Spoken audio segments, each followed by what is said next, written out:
Hello, everybody. Green Effect Podcast, episode 28, season 3. So, you're probably noticing something a little bit different. You can see my ugly mug on the screen. So, yes, I used to have video for this podcast like back in the day when I had like oodles of time. I don't have that time anymore. But thanks to my amazing friend Phil from House Sigma, who I met with just this week, he turned me on to this software that basically records your video and your audio. You can export the audio. It's actually a pretty slamming system. So now you get to see me. And by the way, I am not cleaning up my office behind me. Something's got to give with time, and I don't have time. Okay, so just deal with it. All right. I know they're like, oh, don't do that and have nice lights and stuff like that. Dude, I don't have time for that. I really think people are mainly here for the content anyway. So if you really don't like my office in the background, too bad. Don't watch the video. All right. Anyway, yeah, I'm doing the video thing here. I want to add that aspect. I'm going to be having guests on. I know I've said that a few times and it hasn't happened yet, but I'm going to have guests on. Okay. So I want to be able to bring video. I want you guys to be able to kind of see what goes on here as I do this in the morning and record these podcasts. All right. It's a little extra, an extra glimpse into my life, we'll say. Anyway, for people who are on audio right now only, you're missing out, man. Oh my God, you're missing out. Check out YouTube. All right. Green Effect Podcast. If you really have a desire to see me, I'm here, man. I'm here. Anyway, listen, let's get right into it. And again, so first podcast in a long time on video. You're going to see my head kind of swivel a little bit because I got like multiple monitors going. And I won't lie, I'm still trying to, figure out the best way to set up angles and stuff like that because it's definitely different, that's for sure. So anyway, I'm comfortable on camera. Let's just get going. All right, so the last week, wow, crazy stuff going on. All right, we got inflation. So I posted on social media about 2 weeks ago, I think, a picture of the gas prices at like a $1.71 or a $1.72, and I remember I posted, I'm like, hope you guys all enjoyed your low month of inflation, right? I don't know if I should have maybe sent that to JT and Disney Plus lady because they've been celebrating how wonderful they've done this and they've got inflation under control. And I'm like, come on, man, seriously? Like, talk about it's almost like celebrating in football. It's like celebrating, an AFC championship or an NFC championship, but not the Super Bowl, right? It's like the big party kind of happens. And it's, anyway, they claimed victory on inflation. And then, sure enough, last week, inflation up to 3.3%. And this is the problem, right? You have hope, okay? Inflation comes down and then it jumps right back up over what the Bank of Canada wants for the target. So as you know, they want between 1 and 3%. We're at 3.3. Now inflation has increased. But let's just break down and just go through what this has actually increased and the reason for it, okay? And believe me, all of this points to one person, we'll say, okay? So as an example, what was the reason for inflation other than the obvious? So housing costs increase, okay? We're going to talk about this in just a moment because it's a shit show. Like this whole thing with housing, period, is a disaster. So we're going to talk about that in just a moment. But some other things that happened. What do we got here? Gas prices went up, shocker, right? So gas prices went up mainly because of this damn carbon tax that JT's throwing in here, right? So listen, we're not a nation yet that's all going to run out and buy electronic vehicles. It's just not going to happen, or electric vehicles. It's not going to happen, right? So for him to tax everybody for using gas, let's just put this together. And I posted this in a social media post this past week. When he all of a sudden goes ahead and increases fuel, what did he think was going to happen? Did he think all the companies would be like, oh, JT, you're such a character. You know what? I understand the 14%. we'll just take it out of our slush fund. It's okay. Because that's how business works, right? They just take it on the chin. Hell no. What does business do? They pass it on to the client. Why wouldn't they? Right? That's how business works. Business, you run a business to make money, right? So when all of a sudden your expenses jump, what are you going to do? You're going to pass it on. If I have a grocery store, great, 14%, knock yourself out, buddy. We're passing that right on to the cost of oranges. Done. And you also got to remember too, a lot of industry, and grocery is one of them. The way they run their business is with tractor trailers. Guess what? They're not electronic vehicles. So where do you think this money is going to come from? Right? Again, do you think the company is going to say, "Oh, JT, you funny guy. No worries. Here's the extra 14% out of our pocket. Don't worry about it." Hell no. Right? So right away, you add this carbon tax and inflation is going to increase automatically. Automatically. And this is what we're talking about. The government right now is, they're just doing inflationary everything. Everything they do right now is inflationary, right? So, and listen, is there a better answer? I think there probably is. So, anyway, coming back to inflation and what happened and why it jumped up. So, obviously, fuel jumped up, and like I just alluded to, grocery bills are now more, right? Now, we're already halfway down a slippery slope. We're almost at the bottom where all like the dragons are sitting waiting to kill us. All right. So households are getting worse, man. It's getting worse. I see it with clients. I had my first appointment with a client that I genuinely couldn't help them. They were underwater on their house, which means their mortgage was more than their house value. Okay. They did buy at the height at minimum down payment. She decided to go back to school.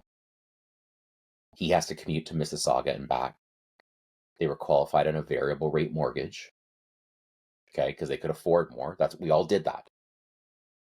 And they're in an adjustable rate mortgage to boot with Scotia.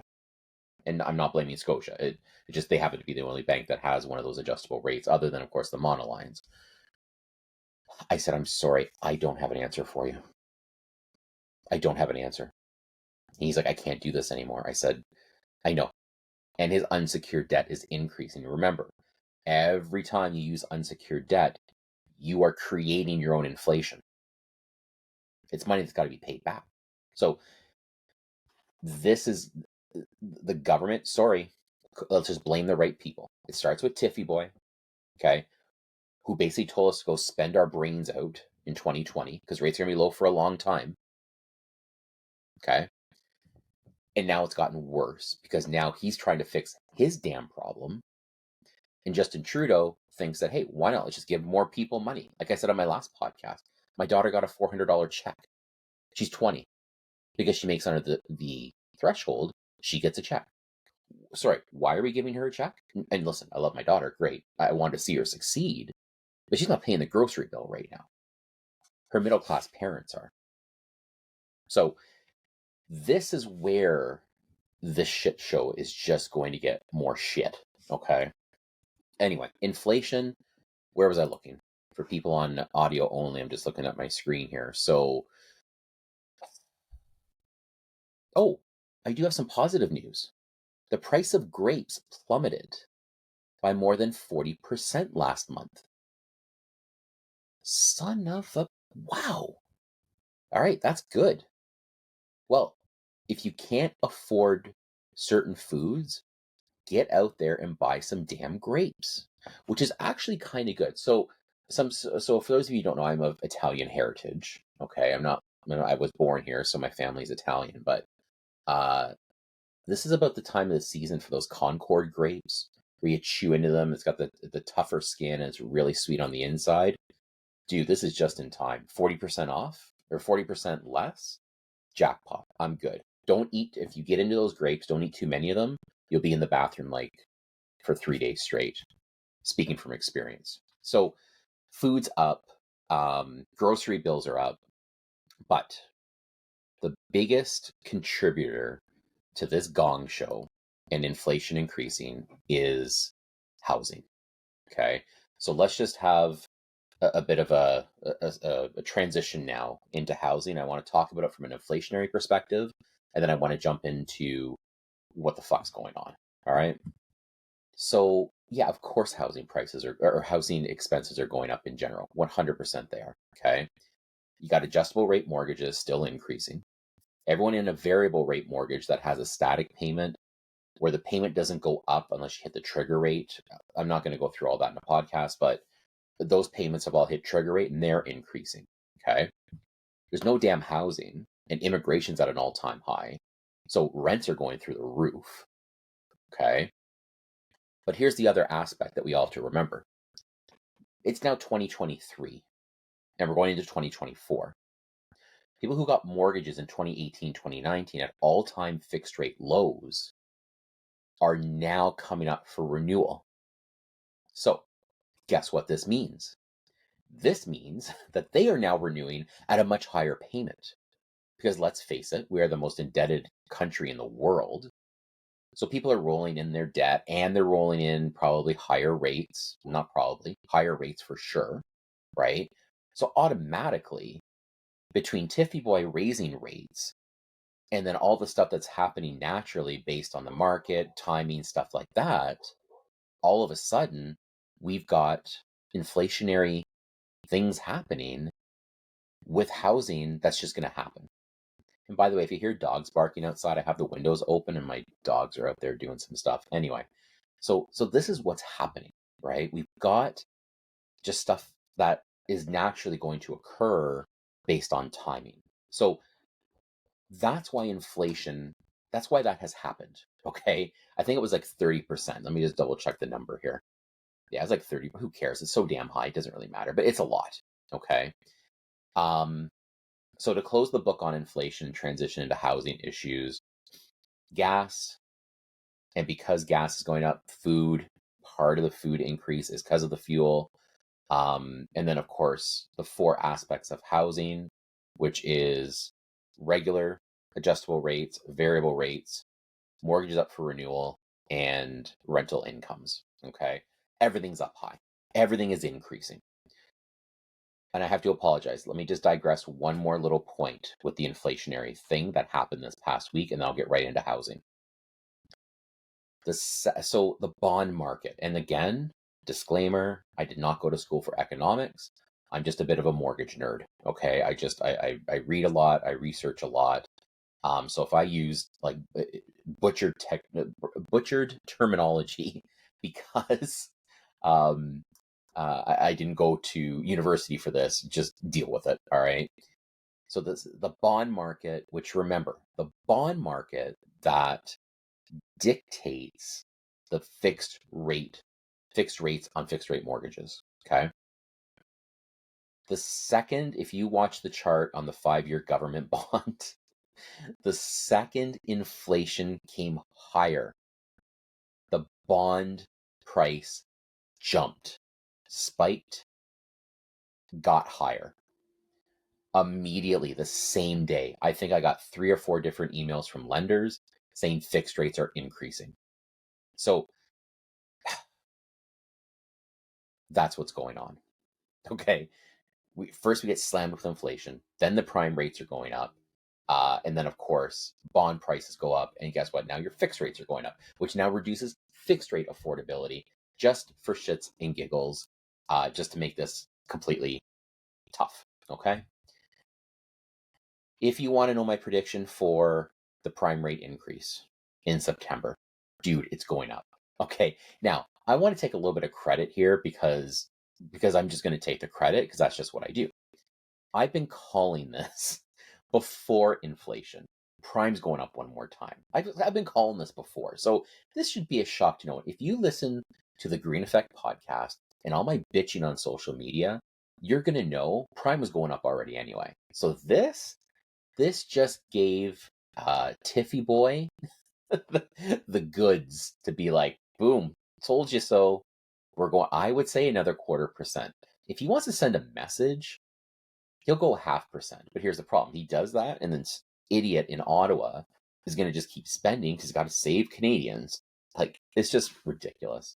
All right, let's close the book on inflation. Now you know my prediction uh, for the September Bank of Canada meeting. Okay, let's talk about housing because this is becoming world news. All right, this is becoming world news, and it's kind of crazy nuts. Now, another disclaimer, because I find when I do more of these podcasts, I got to throw in disclaimers. Lawyers haven't called me yet, but I'm just going to make sure disclaimers are in here. Okay, so disclaimer. Um, I am not saying that the world is ending tomorrow. I'm not saying stop buying houses. All right. I'm not saying the world is done. I'm just going through what I see as a mortgage agent, what I see from statistics, and what I hear from clients. Because I meet a lot of clients and I'm just telling you what we're seeing from them. Okay. So, housing, let's talk housing. Because it also brings into account immigration and all the other screwed up things that the government has done. I got to do one more disclaimer. I can't believe this. I am not being a bad guy. I'm not being, against other races or national, whatever. It doesn't matter. Immigration has got to get under control. Okay. I'm a part of a family of immigrants. Okay. So I'm not sitting here saying, my God, we can't let people in. No, we got to let the right people in. I'm going to reiterate this because I talked about this last episode. We are short a lot of freaking tradespeople to build houses. Now, they're not building houses anyway because it's too damn expensive. Like when your rates are 7, 8, 9%, whatever it is, why would you bother building a house? I'm going to go take up another business and sell paint kits online. Okay. So the issue becomes when we allow people into this amazing country, I think we can afford to be a little bit selective. I don't think there's anything wrong with that. It's not mean, it's not racist, nothing like that. When I hear that, it's not what we're talking about here. We need particular skill sets. We seriously do. And so if you come to Canada and you're a carpenter, boom, permanent resident tomorrow. Go get some wood cut. Let's go, man, right? You come to Canada with a skill set of something we probably have a lot of, mortgage agents, real estate agents, whatever, you might have to wait a little bit longer, right? I hear mixed comments on engineers and computer science and stuff like that because we have the skill set here, but innovation is really important. So maybe we do need to bring folks with that skill set into the country, right?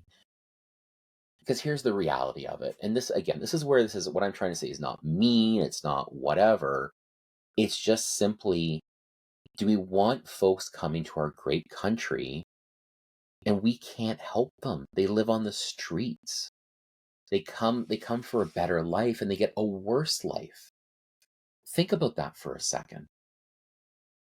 You leave your country that is maybe war torn. Let's talk about the Ukraine, right? And you come to Canada with hopes and dreams and you're living on the street. You can't afford rent. Think about that for a second, okay? As Canadians, I'm embarrassed. I'm embarrassed as a Canadian. Just call it what it is. I'm embarrassed that our country has to pick who comes into it. They're not doing that right now, but that's what should happen because we've screwed this up so badly. So I want to put that perspective on it. I'm actually sad for this. Okay, I'm not being mean. I'm not being cruel. I'm not being racist or whatever. It's not what it is. Again, as a grandchild of immigrants, okay, they came to a country and they were able to build a life. Folks won't be able to build a life when they come here. They're not. Nothing's affordable. The people who live here can't afford to live here. People are leaving. Like, and I think I've said this before. I've heard it where immigrants come here and they leave because they're like, what the hell? Like, we're going back. It's no point. I'll go back and chill in the Ukraine where there's a war and just, duck out of the way. It's not as bad as it is here in Canada. Like, That's not what we're going for here, folks. So I'm embarrassed. I really am. And I'm sad. I got no issue with immigration. Immigrate away, baby. But it's not good. It's not good for them. It's not good for me. It's not good for them. So this is part of our issue with housing. And people are like, is the house prices going to come down? No, they're not coming down. Folks, I'm telling you right now, house prices are not coming down. Unless something pops up that we're not expecting. There's my another disclaimer. Unless something pops up that we're not expecting, house prices are going nowhere. We have too many people here that want to buy, or if they can't buy, they need to rent. Again, I've said this before. We're going to be in a situation in this country where if you own real estate, you are like a king or queen. You have something nobody else can get. Think about that for a moment. If you own real estate, I'll put it a different way. If you own real estate, you are automatically upper class. That's what this is becoming. We're not building enough homes. We don't have enough room to put people. Here in Kitchener, like many other cities, there's tent city. That's our future. That's our future. You can be an immigrant family fleeing your country that's going through a war or whatever other issue there is, coming to Canada, and it's just as bad as where you were. Think about that for a moment. I'm saddened. I seriously am saddened. Because this is where we've been put. We have politicians who have should just shut up and just not talk. And it would be a lot better. Where does housing go? Like I said, I think prices stay pretty much where they're at right now. The supply and demand is far too weighted towards demand. Folks, I meet with clients back in the day when rates were lower, okay? Everyone could afford a house. We did mortgages for everybody, right? Rates are low because that's what Tiffy Boy said. Rates are gonna be low for years. Spend and blow your brains out with spending. Go for it. Knock yourself out. And we all did it. Everyone could get a mortgage. It was fantastic. Everyone had a house. We're happy, right? Now what happens? I spend a lot of time telling people, salaried employees, household income of maybe just over 6 figures. Remember when that was a big thing? I make at least 6 figures. They've scrimped together their down payment. They got 5% down, maybe 10. Maybe mom and dad are going to give them a little bit. They fought. They've got their debt down. They've saved. They just fought to get this. And we have to have a tough conversation that they may be renting for a very, very long time. Now, there's nothing necessarily wrong with that, right? Rent away. Like home owning is not for everybody, but it depends on the circumstances. So they look at it from the standpoint that, okay, Steven's telling us we're going to rent. We got to go rent a 2 or 3 bedroom house for $3,000 a month.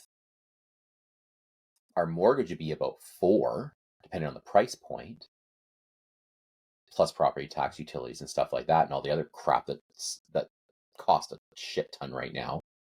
If I'm young, I told this to my kids, and it wasn't to chase them away, but if I were you guys, I'd pack up and get the fuck out of here. I'm out of here.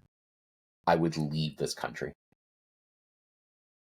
This is our future. This, I just described our future. Young people are going to leave. They are leaving.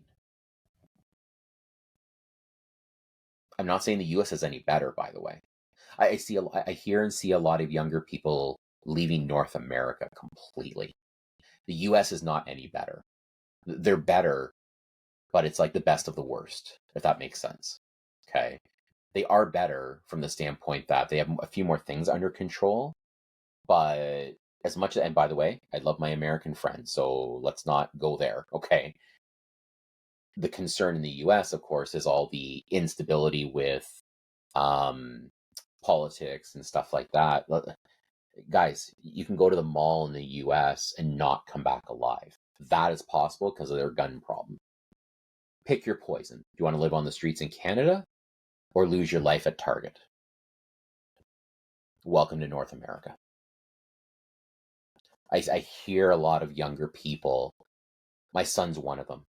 All right. My son is the stereotype for the COVID kid who can't find his way. Incredibly intelligent, smart kid, but arguably beaten down by the world. And yeah, listen, we can give him shit and say, listen, man, you got to fight hard. You got to, not the world. I use that term all the time with him. He doesn't listen to my podcast, so I can say this stuff. We can go through it, man. You got to fight. The world doesn't owe you a damn thing. And it's true. That's part of the issue. But in my heart of hearts, I understand. I get it. I 100% understand. Because, yeah, my wife and I, we had to fight for everything, man. We didn't, and we're proud of this next point. We didn't have a lot of family support. Not because they couldn't give it to us. Listen, if I went to my family and I'm like, hey, man, we need help. This has happened. They'd be like, where do we write the check? I know they would support us, but we take pride in the fact that we didn't ask our family for help. We freaking fought, right? Well, yeah, it's really easy to fight when the economy is strong. My son's not going to have that. He's 22 years old. Okay. He will be university educated, which that's a whole other thing. But he doesn't know what he's going to do. He has no idea what he's going to do. So he is a bit of a victim from that standpoint, but he's also, it's going to be tough. And that generation, my daughter, who's 20, both the kids work their asses off. They totally do, right? She's going to be most likely a professional of some sort, right? She's doing like biochem or whatever, stuff I could never dream of, okay? But she doesn't even know. She doesn't know what she's going to do. She doesn't know how, I've heard the term from her, how am I going to afford a house? And I'm thinking, dude, you got to afford a house because your mom and I want to retire to your basement. But anyway, it's a whole other issue. So this is what our world is facing. Now, to end off the podcast, I just realized I'm almost half an hour. It's different with video because I'm not looking at the time on the video. I guess I should address that next time. How do we fix this? We need some incredibly strong leadership to really set the context and the tone. Or it's going to get worse before it gets better, but it will get better as long as we have the strong leadership. And I'm telling you right now, we don't have the leadership right now. We don't. We have a liberal government that's more concerned about votes. They are losing votes, though. This is the problem. And I've used this term before. My feel, in order for this to end,